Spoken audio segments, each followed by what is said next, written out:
Will be remembered as a stalwart of our times. Modi said she provided inspiring leadership to her people as well as the nation. Now, let's also just tell you what the headlines across India have been this morning after the news came in of the Queen's death. According to the top papers in India, one of the headlines stated Elizabeth the Queen who moved with the world for decades. Another headline said a queen across eras, and a third said the crown passes, Charles takes center stage. Now, Queen Elizabeth, while she was Queen of England, made 3 state visits to India. According to me, of the 3, the first was the most significant because it was after she ascended the throne, after the death of her father, who was the last emperor of India, that she made that visit to India. And it was the first time for India after it gained independence that a ruling monarch had come visiting India. Vedika Sood, New Delhi. Jim and Poppy, Africans are ambivalent about the Queen's legacy because of what she represents, the dark, oppressive colonial history with Africa.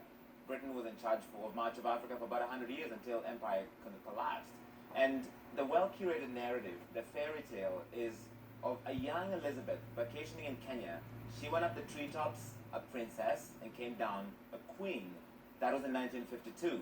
But in the 8 years that followed that, more than 1.5 million Kenyans were herded into concentration camps where they were tortured, where they were detained. Unspeakable things happened there. Some of them were executed. And many Africans, many here in Kenya, feel that she was complicit in that. The atrocities that were carried out in her name or under her watch, that they don't feel that Queen Elizabeth meaningfully apologized for or even acknowledged.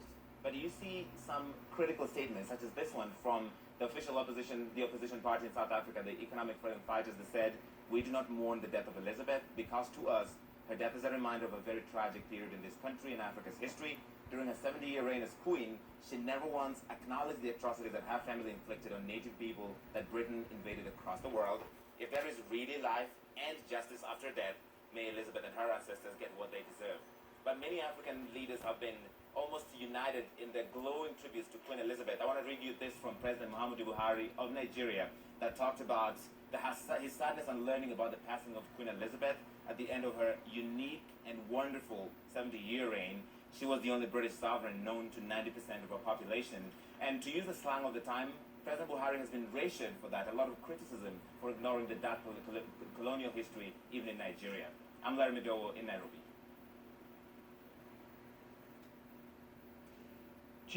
Jim, Poppy, a day of mourning here in Australia marked by several public events across the country. Here in Sydney, where I am on Sydney Harbour, the Opera House lit up with an image of Her Majesty the Queen, a solemn tribute to Australia's head of state for over 7 decades. In Canberra, the capital of Australia, a 96-gun salute at 10-second intervals, guns fired for each year of Her Majesty's life. However, the royals are a controversial topic here in Australia. There has been a referendum in 1999 to dislodge the royal family, to remove the Queen as the head of state. That was defeated by Australian voters, but there has been political chatter ever since about Australia becoming a republic. The Prime Minister here is in favour of that, and that will be a conversation for the future. For now, mourning here in Australia. Jim, Poppy. Thanks so much to everyone. You really do get a sense there of what was once the expanse of the British Empire and the complicated, difficult, divisive history that comes with that through the decades. No question.